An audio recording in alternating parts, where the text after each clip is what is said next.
பத்திரிகை நண்பர்களுக்கு வணக்கத்தை தெரிவித்துக் கொள்கின்றேன்.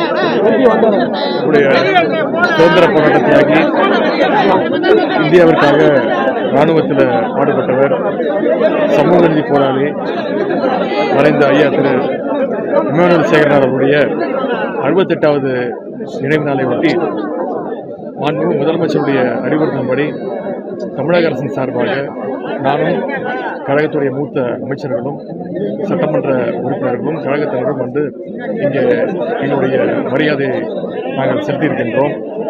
அவருடைய புகழ் என்றென்றும் ஓங்கி நிற்கட்டும். சமூக நீதிக்காக அரும்பாடுபட்டவர், தன்னுடைய வாழ்நாள் முழுக்க ஒடுக்கப்பட்ட மக்களுக்காக பாடுபட்டவர் திரு இமானுவேல் சேகரன் அவர்களால் அவங்களுடைய குடும்பத்தினர் தொடர்ந்து கோரிக்கை வைத்திருந்தாங்க. ஒரு மணிமண்டபம் கட்ட வேண்டும், அவருக்கு சிலை வைக்க வேண்டும் என்று.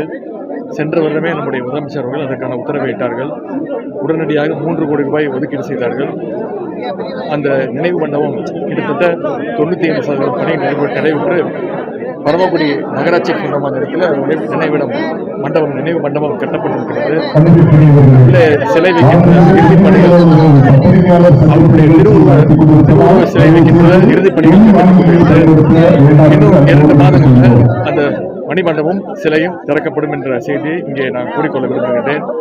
அண்ணன் மறைந்த திரு இமானுவேல் சேகரனார் அவருடைய பணி ஓங்கட்டும். அடுத்து வர தலைமுறைகளுக்கு அவருடைய சமுதாய பணி, சமூக நல்லிணக்க பணி, சமூக நீதி பணி தொடரட்டும் என்று நான் கேட்டுக்கொள்கிறேன். நன்றி, வணக்கம்.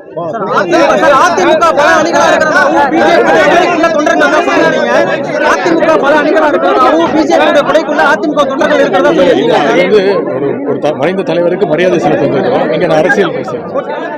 பிளே ஸ்டோர் மற்றும் ஆப் ஸ்டோரில் இருந்து பாலிமர் செயலியை QR கோடு மூலம் பதிவிறக்கம் செய்யுங்கள். செய்திகளை உடனுக்குடன் பெறுங்கள்.